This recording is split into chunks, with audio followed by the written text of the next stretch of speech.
All right, hey, it's Chris Petri. Thanks so much for coming by. I'm really happy you're here with me, with all of us here. We're actually doing a great, beautiful painting here. We're doing a seascape with boathouses, fishing shacks, sailboats, tons of water. So we're going to show you how you're going to actually work on the glazing technique on this video. So the glazing technique is so much fun. The first wash is nothing but tons of water and tons of blue, washes of sky color flowing down the whole page. That's it. First wash is just all nothing but flowing water and washes going down the whole painting. Once that's done, and then you let it dry, or you can use a blow dryer and dry it off in like 5-10 minutes. Then we're going to start getting in our middle and darker tonal values, where we're going to do our fishing shacks, boathouses, and our rock formations along the coastal areas here to finish out the painting. It's a quick moving painting. It's fun. It's exciting. It's not going to take that long, and you'll get to practice the glazing technique, which is a really important technique to learn in watercolor. So you'll know by actually working with my videos over the weeks and months ahead. If you're just brand new here and this is your first time stopping by, thank you so much for coming by. I really am happy you're here. You landed at the right spot. We're doing the whole enchilada of information, oodles of details. We're doing sharp detail. We're doing tons of factoids, chock full of nuts, watercolor techniques and methods, so that you learn everything you need to know about watercolor. And that's really the basics of it. If you can learn the basics of watercolor here on my channel, which I cover week after week, month after month, and year after year, you will learn to create beautiful watercolor paintings. No question about it. Just a little bit of work for you on your end. You just have to work along with me each week, a little bit at a time. If you want to really make a lot of progress, you can actually practice some drawing and sketching during the week in a sketch pad or some printer paper, whatever you have, a little bit of paper. You scratch down some quick drawings, maybe 5-10 minutes every day. That's going to go a long way. And then once it comes time to do painting on the weekend sessions when we're doing our videos, you'll be all prepped and ready to go. You'll be practicing your sketching, so you'll be able to get these basic sketches down and get yourself working with the washes, the paints, and the beautiful medium of watercolor. There's nothing better than watercolor. All right, so let's get started. All right, we're going to get right into the painting, which is basically, let's do the sketch first, which is going to go real quick. There's nothing really too, there's nothing too difficult about this drawing. The drawing is basically some quick little sketches of some shacks along this coastal line here. You have to get a few little distant mountain lines here with your sketch, and really just a touch of sketch here in the bottom of the painting, which is some rocks on the bottom here. And other than that, the rest goes really easy. So you really will have a fun time doing this. This is going to be a real fun painting for you. Okay? And always remember, we're here for you. Leave comments in the comment section if you want.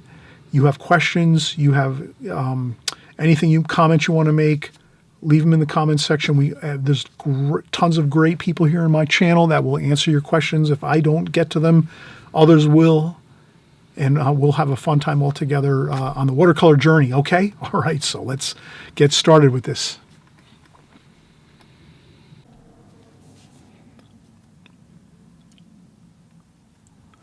All right, it's Chris Petri. We're here. We're back again. We're having a lot of fun. We're going to enjoy a nice seascape scene right now.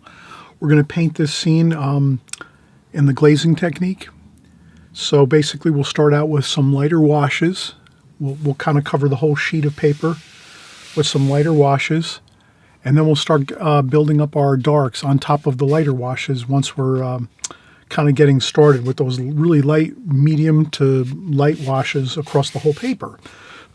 So let's, you saw the finished painting just now, a few seconds ago, just at the beginning of the video. And I always like to do that. I like to show the finished painting right at the beginning of the video, so this way you can kind of see what you're going to be working on. And I think that really works out good, because if you can kind of see the beginning, a few seconds or 20-30 seconds of the video, and you see what you're going to actually be working on, you're going to be more satisfied and happy that you kind of see that's what you're going to actually be completing throughout this tutorial here. So let's get started. The first thing we're going to do, of course, is do our sketch. So let's get started with that. First thing we'd like to do is let's just kind of go over our, I'm using a mechanical pencil here. This is a Pentel 120 A3 DX, and it's a 0.7 millimeter. 0.7 millimeter.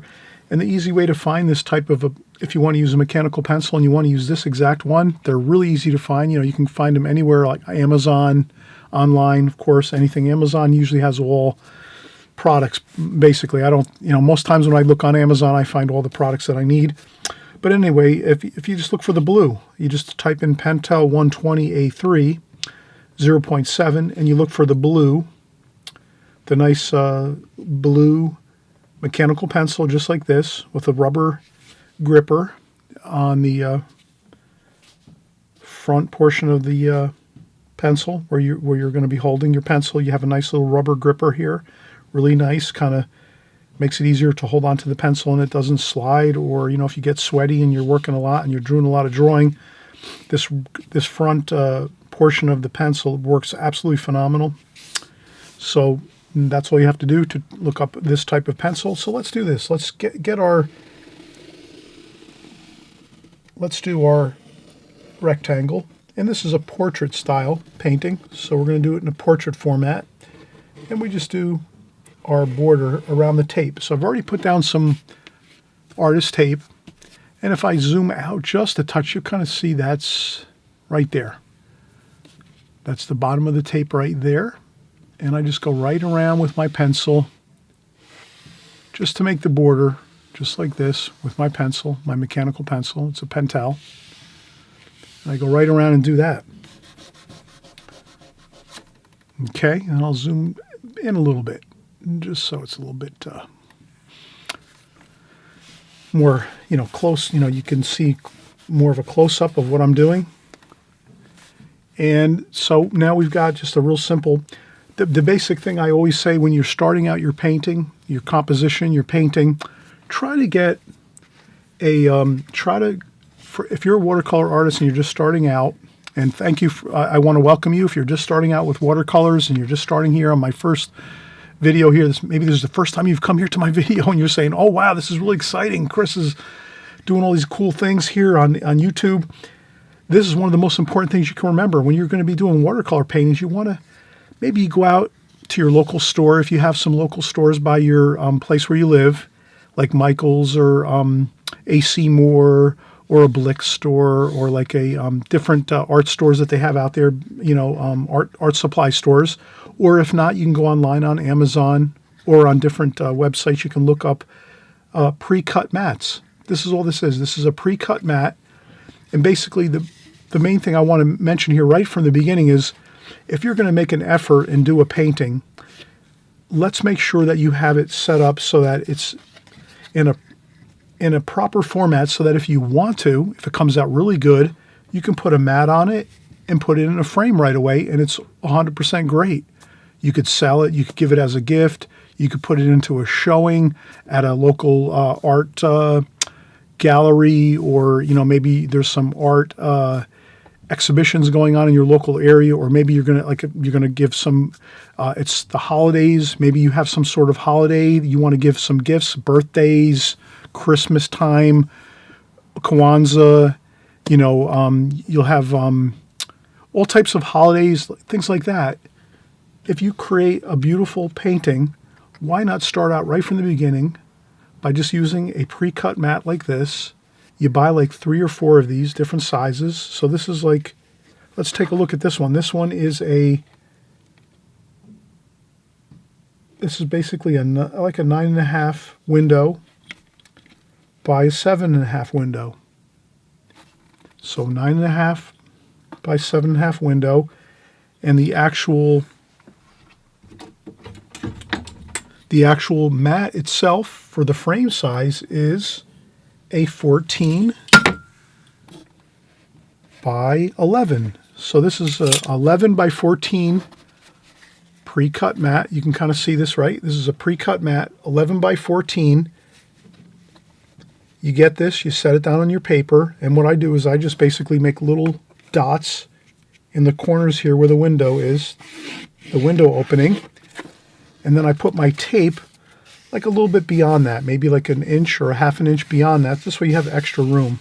So this way when you put your mat down, you can move your mat around and get it just perfect where your painting is, like that. But this is the way to go. You definitely want to do this. You definitely want to have 3 or 4 different size mats, and you just need to buy one of each size. So buy a couple different sizes. This here is a little smaller size. You can use something like this. You can also purchase something like this. And, you know, this is something like the mat, pre-cut mat size is 8 by 10. So you have an 8 by 10 mat. And the window size is 4.5 by 6.5. So these you have in your studio when you're working, whether you're working in your kitchen, your bedroom, your living room, your basement, maybe out on a porch, wherever you work with your watercolors or outdoors, wherever you're working, take your pre-cut mat and just make sure you set it down on your watercolor paper. Make a couple dots in all 4 corners and then make your painting a little bit larger than this window opening here on your pre-cut mat. And this way when you're done with your painting, you can just put a mat over the top of it, set it into a frame if you want, if it comes out really wonderful and beautiful, and you could give it as a gift. You could put it on your own wall in your home. You can put it for sale on the internet. Of course, you have all these different options. As an artist, you're the artist. You're going to have all these options when you're doing your watercolors. I want to make you aware of all of those options, but it's really critical if you can do that. Make sure you start out with a pre-cut mat that you can purchase online first.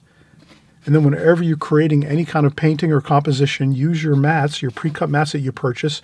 So this way, at least, you know, it's real simple for you. If it comes out great, awesome, you just put a mat on top of it. You go out, you purchase a frame for it, and you're all set. Okay, so we have that all set up. And again, we're doing basically a seascape. And, you know, you can do seascapes in a landscape format. We're doing this in a portrait format. So our format is basically vertical. So our format for this painting is going to be somewhat vertical, like this, versus a horizontal format like this. Like a landscape format is like this. A portrait format is like this. We're using the portrait format here like this. Like this. So we're using a portrait format. Okay. First thing we do is we say, how are we going to actually lay out our painting? Well, first thing we're going to do is kind of ask ourselves, what's going to look best? I say most times you're going to look really, your painting's going to look really fantastic if you can do it on thirds. So if you just take your space divisions and say, okay, here's my space division. You've got a vertical here, portrait format here. If you go 1/3 approximately, like this and like this, which is 1/3 up, 2/3, 3/3. If you do thirds, you're really going to be safe. 1/3, let's make that the water line, the horizontal water line of the ocean. And bay, we're going to make a beautiful bay scene here. So there we go. So let's make our bay line here. This is the ocean water coming into the bay like that. And that's 1/3 up. If you want to measure it, that's fine too. You can always take your ruler and measure up and say, okay, how much is this? 10 inches. So this is a 10-inch vertical line, 10 inches. So we say 3 1/4, 6 1/2, and 10. And that gives us about 1/3 each way. Now we're going to kind of make some rocks over here and this is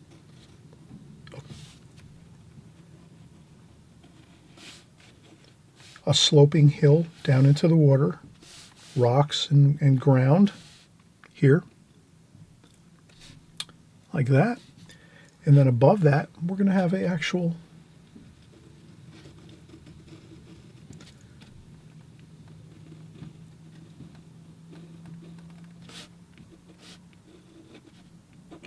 we're going to have a boathouse here.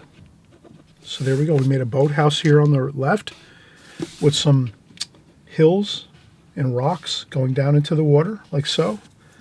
Pretty simple. Then beyond here, let's do the same thing. Let's kind of make another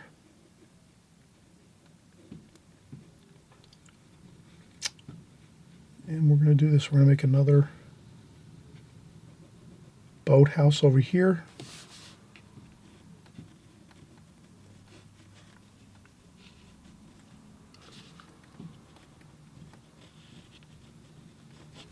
Like that. And you can always change things a little bit and say, you know what, maybe we're going to make this horizontal line for our water. Let's make that a little bit higher. Let's make that up here, like this. Like that. So I just took my horizontal line where the ocean is, the distant ocean horizon line, like that. So we have another boathouse over here.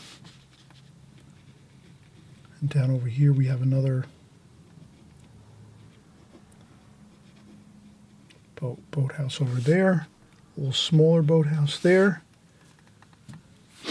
And then as we go over here, there's maybe some more mountainous areas over here, like so. And then there's maybe another mountainous area over here in the foreground, a little bit closer to us. And if you want to erase a few lines as you go, feel free. But basically you can see we're building up our drawing here, our sketch.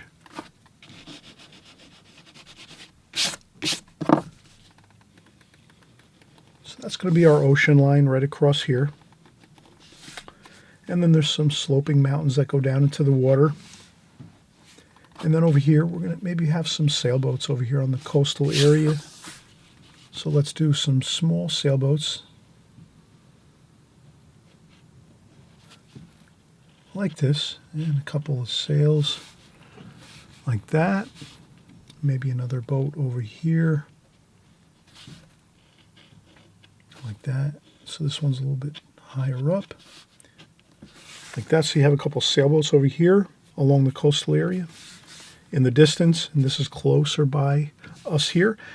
And why not? Let's get a little more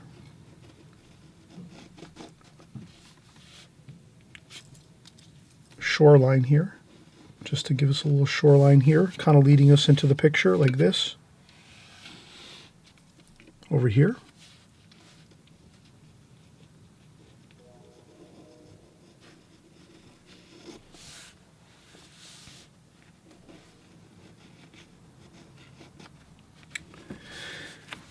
Okay, and that's not really too, that's really not too sophisticated or difficult. And then we're going to have some distant mountains over here.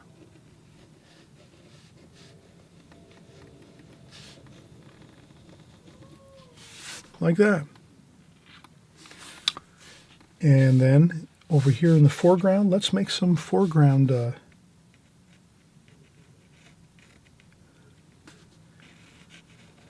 rocks and foreground here.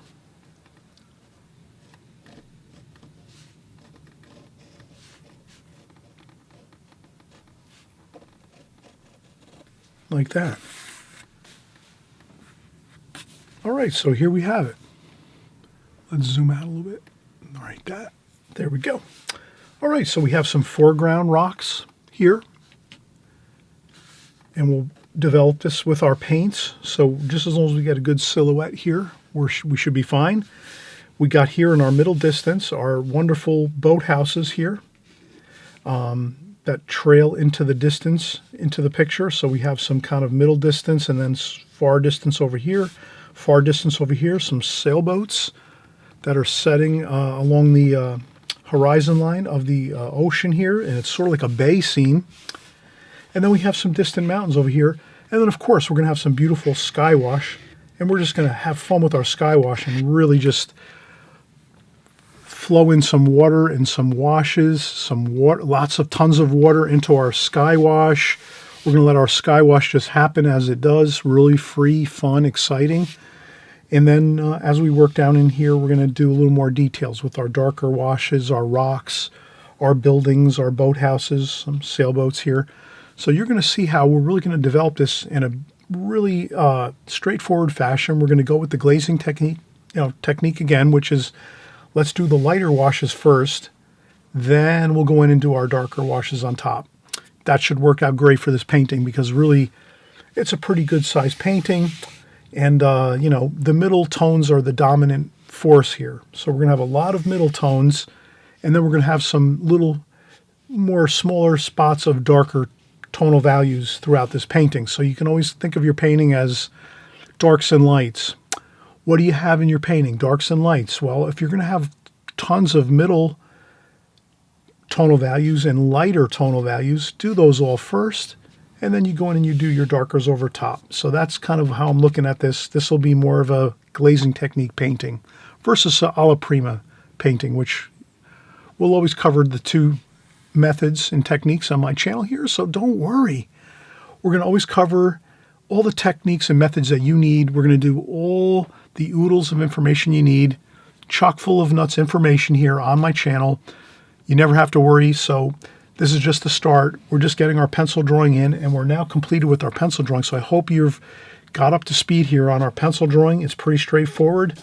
Some mountains in the distance, some middle distance, sailboats, some boathouses here along, and fishing shacks along this coastal area, and then a little bit of foreground, rocks and foreground here. And then we're going to have plenty of ocean water and plenty of big sky washes. And again, we're going to have our distant mountains here that are going to really, really be exciting in our painting. Okay, so let's take a break.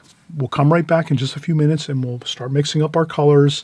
And I always want to mention to you first, before you start painting and you're going to get ready to mix your paints in your palette, make sure you get your palette cleaned up. So I made sure I spritzed my palette with plenty of fresh, clean water so that I could just come in here like this. Right before I'm going to paint, I can just go in and do a beautiful cleanup of my palette like so. And look how good that looks. I have a fresh, clean palette to work with. We're going to mix all brand new colors. If you're working, let's say you've done a painting last week or a few days ago and you have all kinds of muddy looking paint all over your palette, the best bet is always spritz your palette with some water with a spritzer bottle like that. Spritz your paints, clean up your palette, take a paper towel, go in there, clean up all of your working area that you have, and you're all ready to go. Okay, so we'll be right back.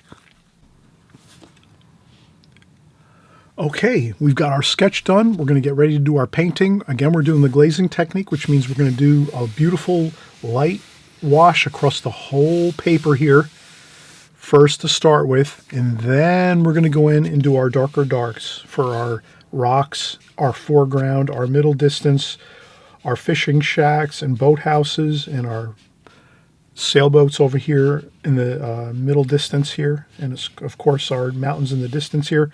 But let's get some beautiful washes going, a nice light glazing of everything across the paper. So the first thing we're going to need is,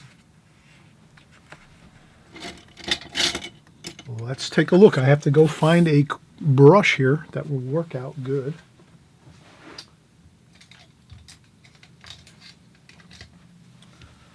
Okay, I like to use this brush here. You might see me, I've used this many times on my channel. It's a Da Vinci 30, number 30 flat brush.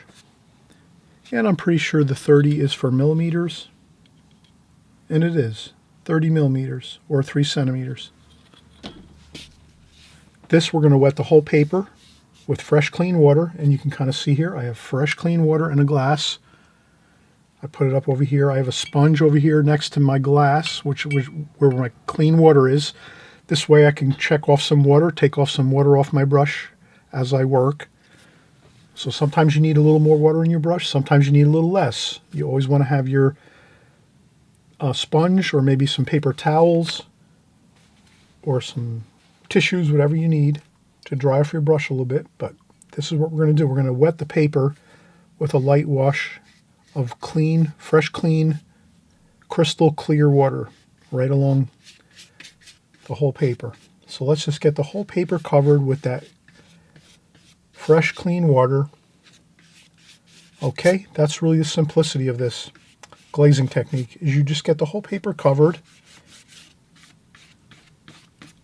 Doesn't have to be fancy, or just get the whole paper covered. You know, you go side to side all the way down. Then you go up and down. This way you have the whole paper covered like this. Okay, so you have the whole paper covered with a light wash of fresh, clean water. Then we're going to go in and we're going to start mixing our colors. So let's do our sky washes to start with. Blue, cerulean blue, cobalt blue, French ultramarine blue. So mix up your three blues: French ultramarine blue, cobalt blue, cerulean blue. Get that into your sky wash. Take a little bit of burnt umber. Get a little bit of burnt umber and burnt sienna, just to, have a little bit of a, grayish mix there, like that. So now you have a beautiful, wonderful mix of colors, and then you added in a little bit of burnt umber and burnt sienna, just a little bit, to your three blues, which is French ultramarine blue, cobalt blue, cerulean blue. So you mix your first three blues for your sky wash and your water, which is, again, French ultramarine blue, cobalt blue, cerulean blue. Then you just put a little touch of burnt sienna and burnt umber into that wash to just make it a little bit grayed down. You don't want to have a real too much of a too much chroma for your blue. You want to tone down your blue just a little bit, if that makes sense. So now you kind of see we have a nice blue that's kind of toned down a little bit with some of that blue, with some of that burnt sienna and burnt umber. Just a little bit though, right? Then we go in there and we start putting that in. Add a little bit of water to it. Don't be afraid. Add some extra water to your paper. And this is the fun of watercolor. You can experiment. Try doing 2 or 3 or 4 or 5 of these paintings and just try different ideas with the water, the colors. Maybe you'll add a little bit of, like that, maybe a little bit of burnt sienna in there.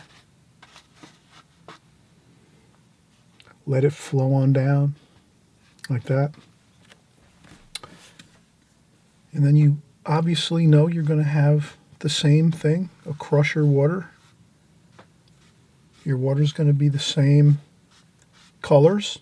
So you're just going to take those same colors and just put them right in where the water is, the bay. So we have kind of like a bay here where the ocean is kind of coming in. It's like a little bit of a bay area where the boats are, the fishing shacks, different things like this.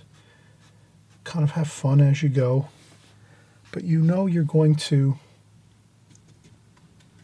have a wonderful time. And then you go in and get some darker darks. Here, look, let's put some French ultramarine blue mixed in there, and let's get some of that in. And then get some French ultramarine blue over here and over here. Look at how wonderful that looks. And that's the great thing about watercolor. You're actually creating a wonderful, beautiful, exciting wash of colors all on your paper. You've wet your paper first, so you have tons of water on there, and it just all flows perfectly down the paper. I have a slight tilt on my board, so I have a 2x4 under the top of my board up here. So if you can imagine, I have a masonite board with some foam on top of my masonite board. So it's an 1/8 inch, it's pretty thin, 1/8 inch masonite board with foam, 1/8 inch foam board on top of that masonite board, and I have a 2x4 up here at the top of my table. So my table is level. My table is straight. It's like a kitchen table, but it's really a studio table, obviously. I'm working in my studio here, but I have the 2x4 on my table, which lifts up my board a little bit. So my board is kind of pitched just a little bit down this way. Not much, 1.5 inches at the top. And that allows me to have that paint flow down just a little bit as we put our first washes on here, if that makes sense. So I know some of you have asked really good questions like, Chris, can I use, just a flat table and I don't need any pitch? That's fine too. You can do that. That works. But I would say it's maybe better to have a little bit of pitch on your board or your working surface. Tends to kind of work out good. Then you can blot a little bit of paint if you want with a tissue, if you think you might want to put a couple of lights in there.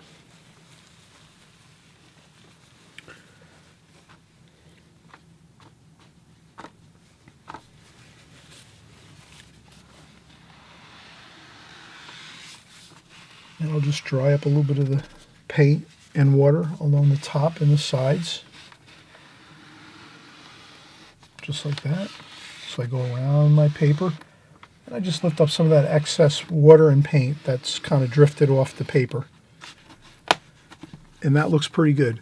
Now, once we have this part completed, which is your washes, your first light washes across the whole paper, your light and middle tone values across this whole paper, now you have to let this dry 100% complete dry so that it's actually, the paper becomes flat again and there's no buckles and, hills and valleys in your paper. You want to make sure this is completely flat when you're done.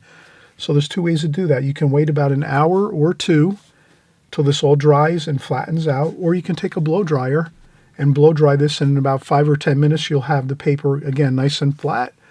And again, I did tape around the whole paper, so that helps, so that once you start drying it, it will dry flat, and then you can start painting again along these areas here where we have our boathouses and our fishing shacks and our sailboats.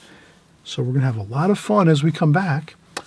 But I think right now we have a really beautiful wash across the whole paper, and now it's just a matter of getting in our darker darks and kind of filling in the colors here in this painting, and we will be set. Okay, so this is really fun. Again, I always mention too, if you're having a great time here on my video, please subscribe. It's on the right hand side below. You click that subscribe button down there right below here, and then you click on the notification bells. There's a little bell. Once you click subscribe, there's a little bell. Click on all notifications, and basically all that does is it just, the next time you open up YouTube in a week or two from now, you'll see some of my videos, my latest videos, in your YouTube page, your YouTube channel when you open up YouTube the next time, and it just lets you know, hey, Chris has made some new videos. If you want to check them out, here they are, and then you can go over there and click on them. If not, you just, you're going to keep looking at your videos anyway on YouTube.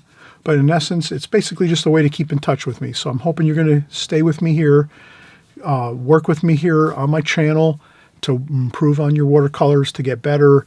Again, on my channel, I always mention I cover all the fundamentals of watercolor. So no matter what you're going to be trying to accomplish with watercolors, you're going to actually have a good amount of success here, a lot of success actually on my channel, because I just cover the fundamentals of watercolor each and every week, every month, and even year after year. I've been here for 5 or more years on YouTube.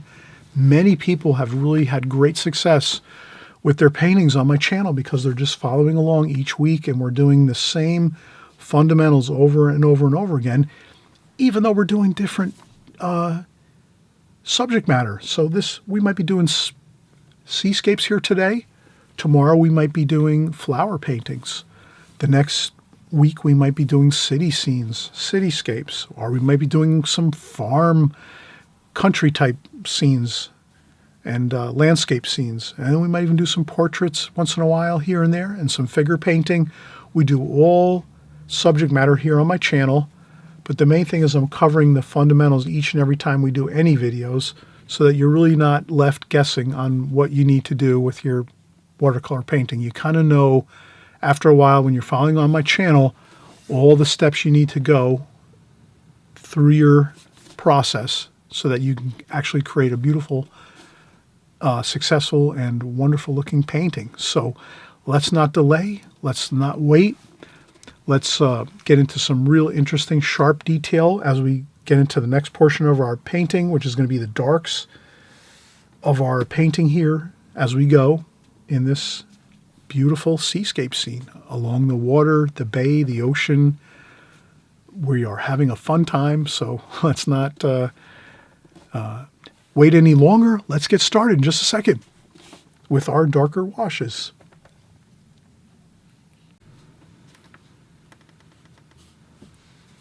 Okay, so we're going to get back started again. I just used the blow dryer. I got the whole entire paper dry with just a maybe 2-3 minutes of using the blow dryer. There's a little bit of buckling, but it's not too much that I can't work around it. I can actually paint fine with no worries as I go. So the next thing I'm going to do is I'll get a round brush now. Remember, we started out with a large flat brush, a Da Vinci, a large flat brush to get our whole entire lighter first preliminary glazing on the paper. Now that's completely dry. Now we're going to work into some smaller brushes. So we're going to use I have a Da Vinci here. This is a Charles Reed series Escoda round brush, travel brush. It's got the really nice travel brush feature where you can take this and put this into a backpack or a purse, or a you might have an art bag that you have all your art gear in, whatever it is. This is beautiful. Travel brush, Charles Reed series. It comes in 3 brushes, so you get 3 brushes in the signature series Charles Reed Escoda travel brush. And also too, I have the Da Vinci Maestro travel brushes, which are the same kind of idea, where you just have you have actually both of these have holes in the top, so these, once you stow away your paintbrush into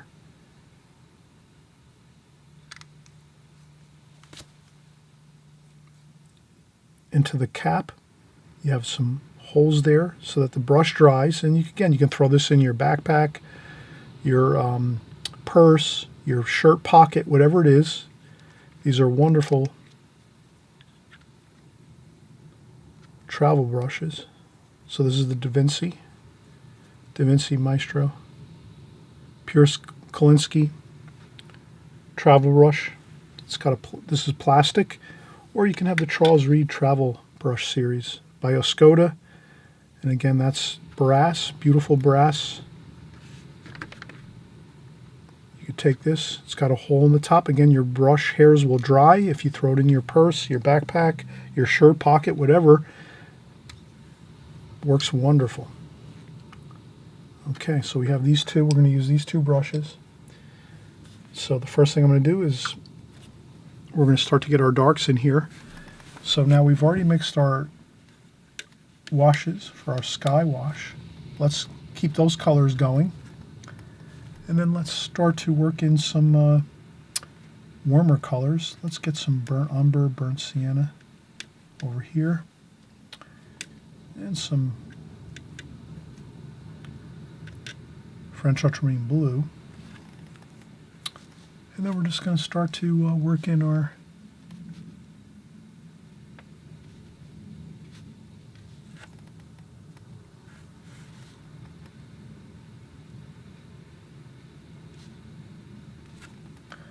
darker washes. So this is some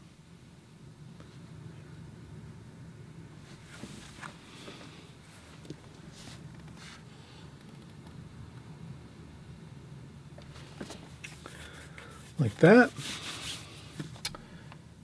And let's add some purple here. And then if you add some violet, I tend to add some violet over here, just in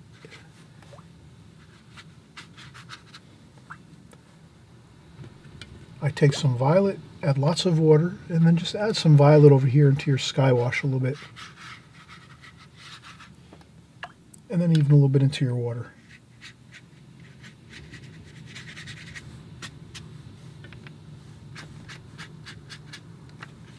So if you add some of that ultramarine violet to a little bit of your painting here and there, then you can kind of feel comfortable adding it to the rest of your painting.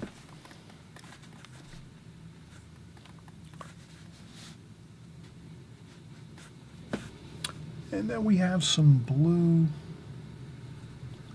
and some green. There we go, some blue and green and purple. And that's your distant mountains, which are going to be lighter and cooler. So you're going to have cooler colors working into your distant mountains. You don't want your distant mountains to be warm. You want them to be cool, which would be, you know, purple, blue. You can have a little bit of warmth into them too. But you don't want to have the predominant wash to be warmer. You want it to be cooler because it's a distant mountain.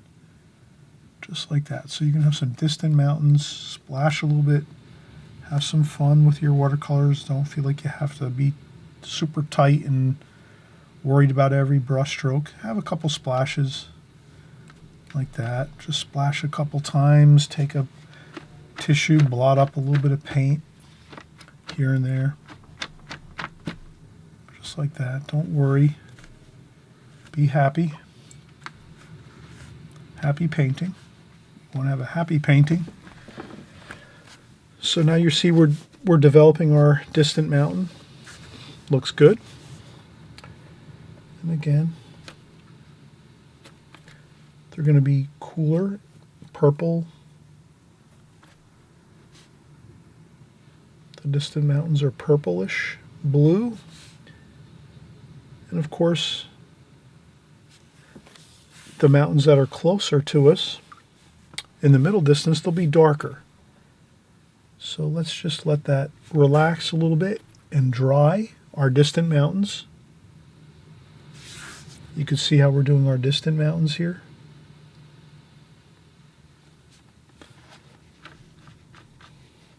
Like that.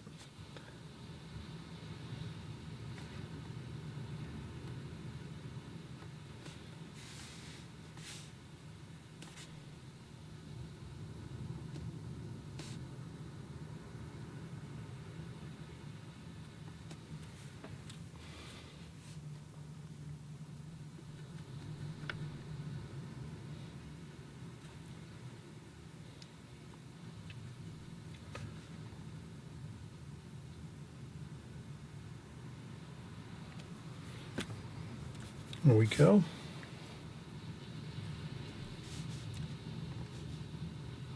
Okay, and then we're going to have some warmer colors here. Some burnt siennas and burnt umbers for the rocks.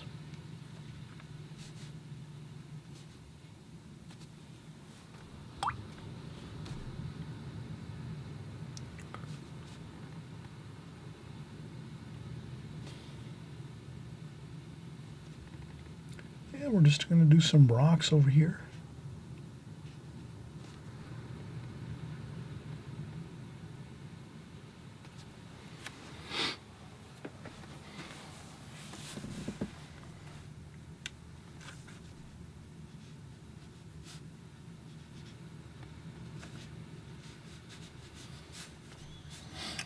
Okay, and then we got some rocks over here.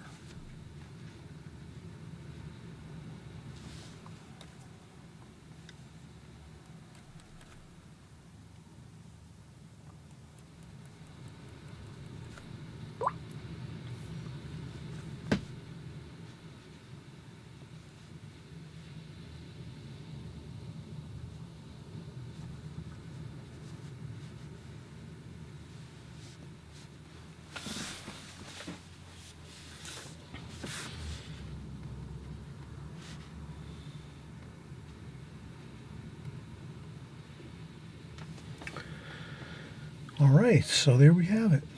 Some shoreline here with some rocks. Let's go over to this side of the painting. We're going to do the same thing. Some rocks over here.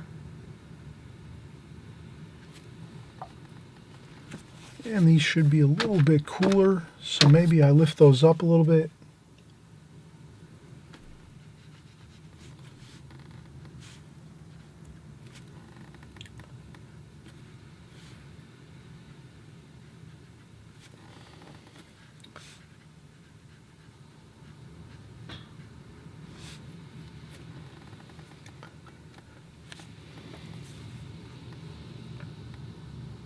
And then we have some of our sailboats here.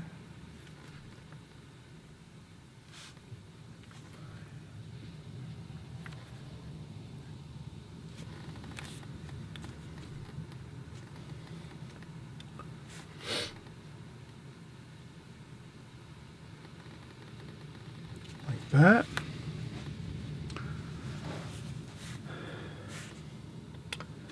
And I think we're really actually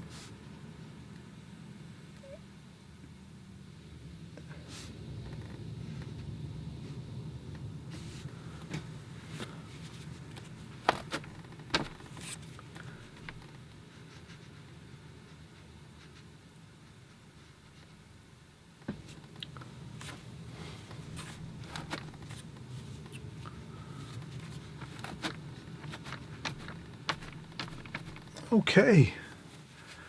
I'm working my washes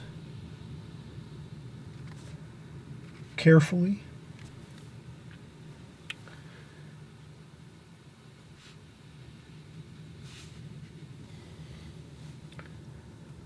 So let's do that. Let's work our washes carefully.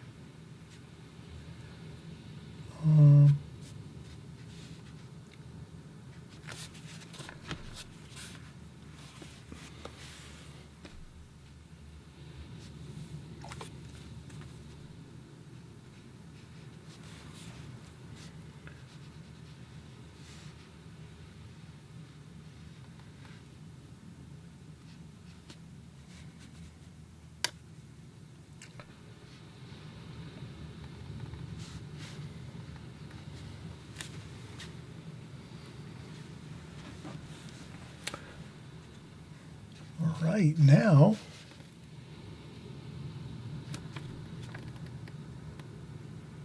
we're going to do some mountains here that are a little darker.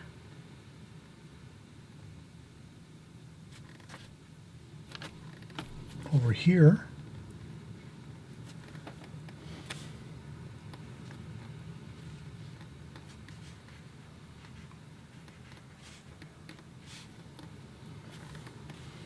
There we go.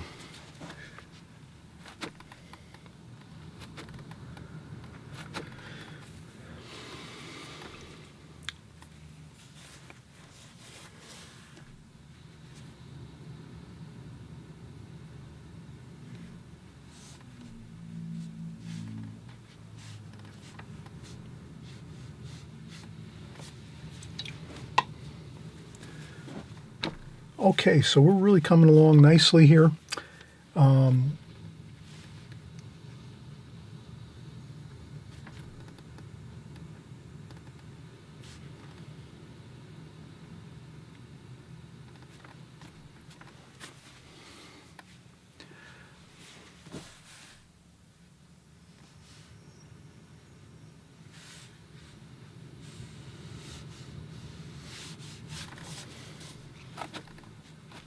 There we go. Okay, we've done plenty of work right now that we're now ready for a break. Let's take a break now. We've done the first wash, the first glazing. We're doing the glazing technique here on this video, on this tutorial. So we did the whole first wash of the sky and the water all at one time. Then we let that dry 100%. I used the blow dryer for about 3 or 4 minutes to get it all dry. You can let it dry for an hour or two, or if you want to use a blow dryer, you can do that too. You get this whole first wash dry, and then our second wash right now is the darker darks. You can kind of see we're doing the dark portions of our painting here. We're getting in the fishing shacks, the boat houses. We're doing some really interesting darks and some actual medium darks in this passage here, our second glazing. So now that we have our second glazing underway, all it is a matter of let's take a break and we'll do some more darker darks here in the foreground, which is going to be some rocks here in the foreground. And I think we'll have a completed painting. All we're going to have to do is maybe do a few little touches of maybe some titanium white with some highlights here and there. But I really think we are looking pretty good here. We are in good shape with our painting. And as you can see, we have a really nice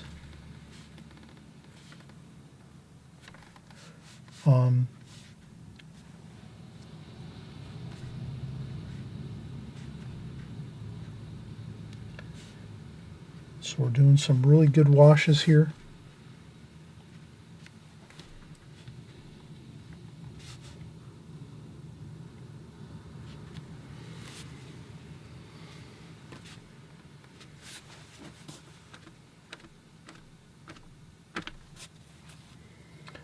Purple.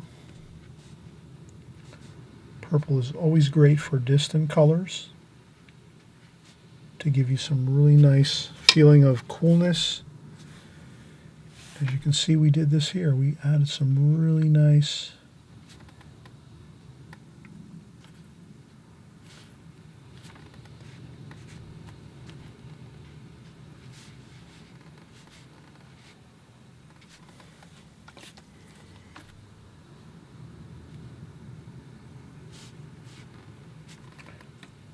some green.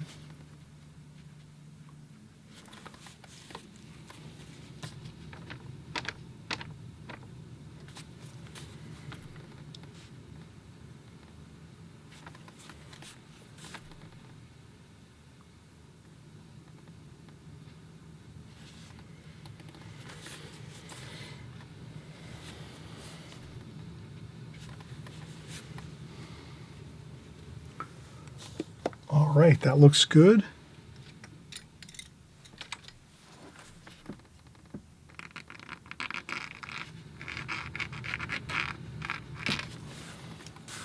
Sometimes I do a little bit of scraping with a chopstick.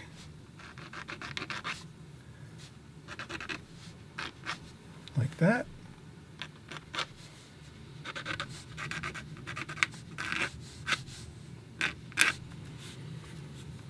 Just to get some horizontal lines there, like that.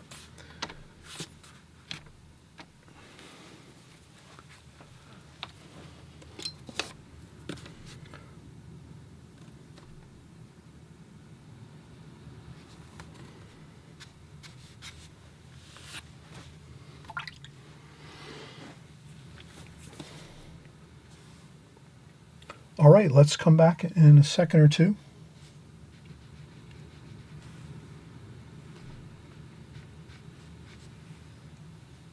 And finish up with our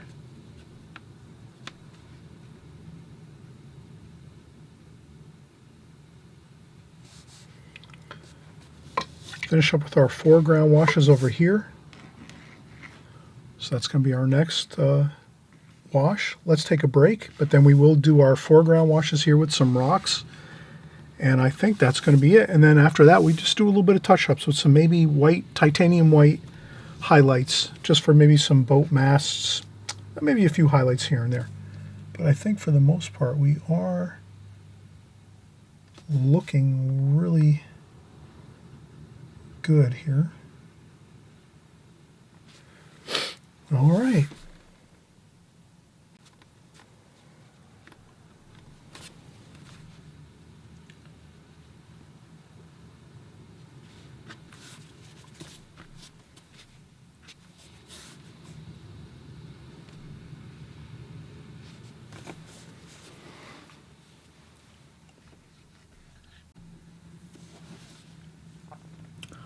All right, let's keep working here. I think we can finish up within the next 10 or 15 minutes with this beautiful seascape painting. We have boathouses and sea shacks.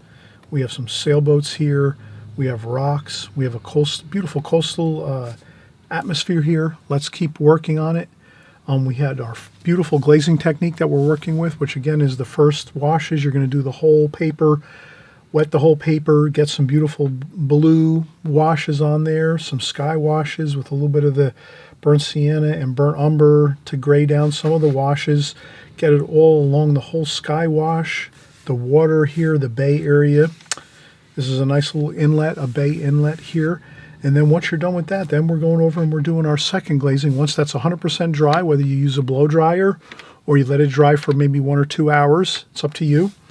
And then once you're done with letting the drying process happen, after you have that first wash all the way complete, then you go back in and you start doing your darker tonal values like we did here with the sea shacks, the boathouses, the shoreline with the rocky coastline here, browns and French ultramarine blue colors. Now let's get some really beautiful rocks over here in the foreground. So we're going to use more of the same colors, burnt sienna, burnt umber, French ultramarine blue. So we're going to use those same kind of colors, and then we're just going to take that and do some rock formations here. So the rocks are usually kind of square shapes like that.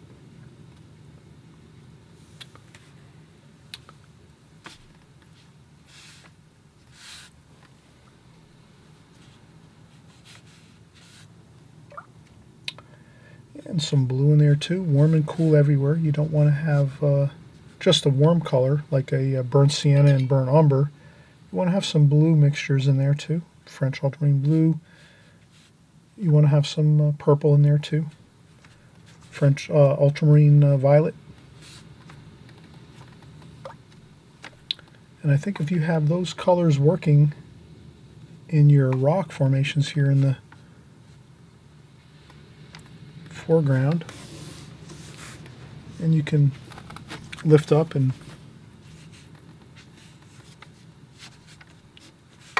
I'm just doing some rock formations, square edges like that.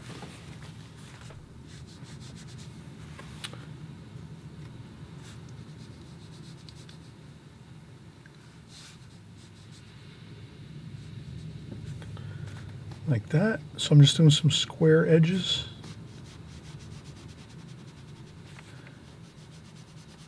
Right along the bottom here, I just kind of like that. Maybe there's a little bit of an opening over here, so maybe you don't want to block off the whole bottom. Maybe we leave a little bit of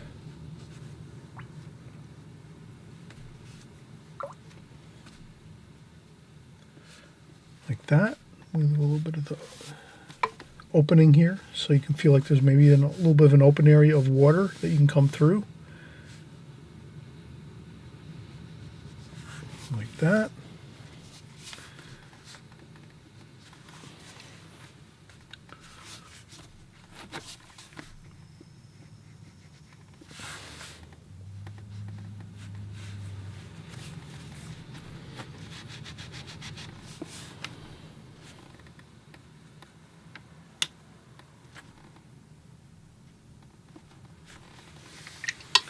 There we have it. We have some rocks down here on the bottom portion of the painting. We have plenty of beautiful, interesting details in the middle area here. What I'll do is I'll take a little bit of the titanium white. So let's use our titanium white tube paint, straight tube paint, no water.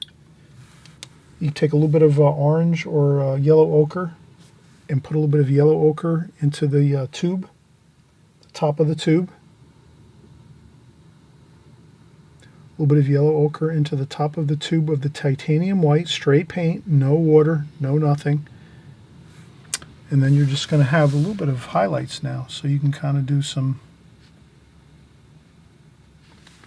like that. You have some boat shapes here. Some masts for the boats. Look at how good that looks.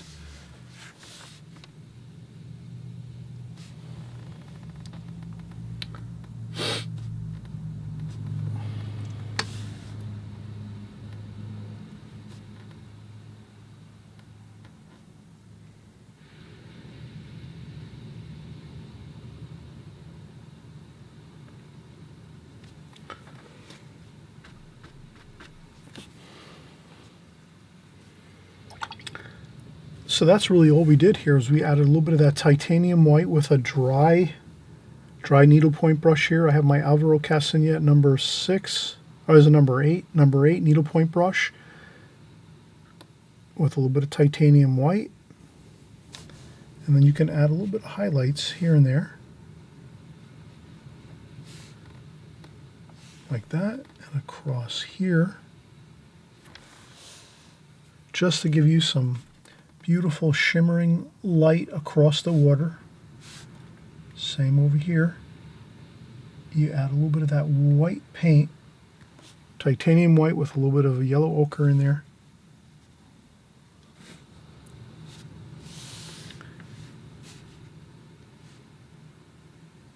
Like that. Too on the rooftops, a little bit, just a touch, not too much, but just enough to. Then you can take this, go in, get your French ultramarine blue, a little bit of burnt umber, a nice dark with your needlepoint brush, and you can even do some dark darks for your boats here.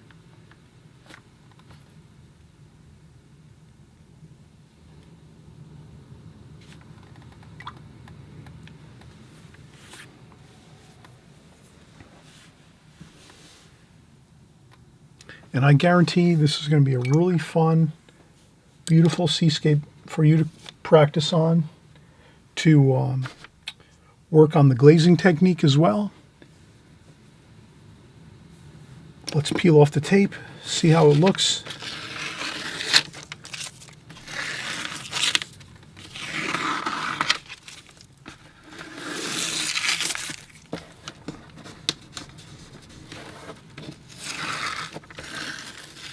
And I think that looks really nice.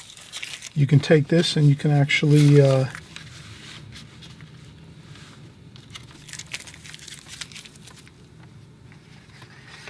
we take our pre-cut mat and we put it over the top.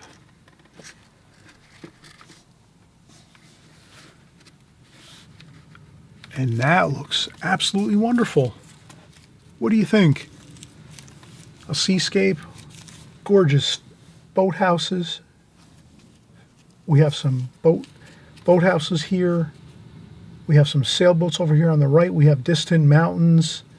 We have beautiful sky washes, flowing water, beautiful, gorgeous, tons of water flowing down the page, the paper. And then here we have our bay with the ocean and bay colors of the sky reflecting down into the water. And then we have some beautiful rock formations here at the very, very bottom of the painting to kind of like weigh the painting down. It's kind of like an anchor that anchors down the painting, makes it feel like it's really set down nicely. And that's a really wonderful painting. So I hope you're going to try this at home. We're so happy you're here. If this is your first time ever coming to my channel, thanks so much for stopping by. I really appreciate it that you're stopping by and painting here with us here on my channel. I'm working here week after week, month after month, and year after year on watercolor painting exclusively. We do all methods, all subject matter. We do flowers, seascapes, landscapes, cityscapes. We do flower paintings, lots of flower paintings. We do portrait paintings and figure paintings.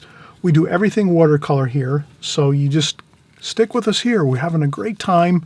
Week after week, again, month after month, year after year, we're covering all the sharp details that you need with watercolor so that you can really get that real solid knowledge base of what you need to make your paintings better, to make your paintings look more wonderful, more beautiful, more exciting. And that's what we're doing here. We're constantly working together to get our paintings looking better. We're enjoying the journey of watercolor. So we'll see you on the next video. Thanks again so much for coming by. Thanks for being with me here, with all of us here. And again, if you're brand new and you're just starting out, welcome. Thanks for coming by. And I always mention, please subscribe. On the right-hand side below, there's the subscribe button. All that does is just make sure you're in contact with us at all times. Your YouTube channel, when you open up your next time you open up YouTube, you'll just see that our videos are on the right-hand side, off to the side on your YouTube channel, just saying, hey, Chris made a new video. And this way, if you want to watch along with us here and paint along with us, you'll have that opportunity to do that. You won't lose track of me and what I'm doing and what we're all doing here on this channel. So that's why I always mention, please subscribe. And if you can click on the notification bells, this means you'll always be notified when we're making a new video. And we're always making new videos every week, every month. And then, of course, year after year, we're here on YouTube, always for you. So we'll see you in the next video, okay? All right. See you soon. Bye-bye.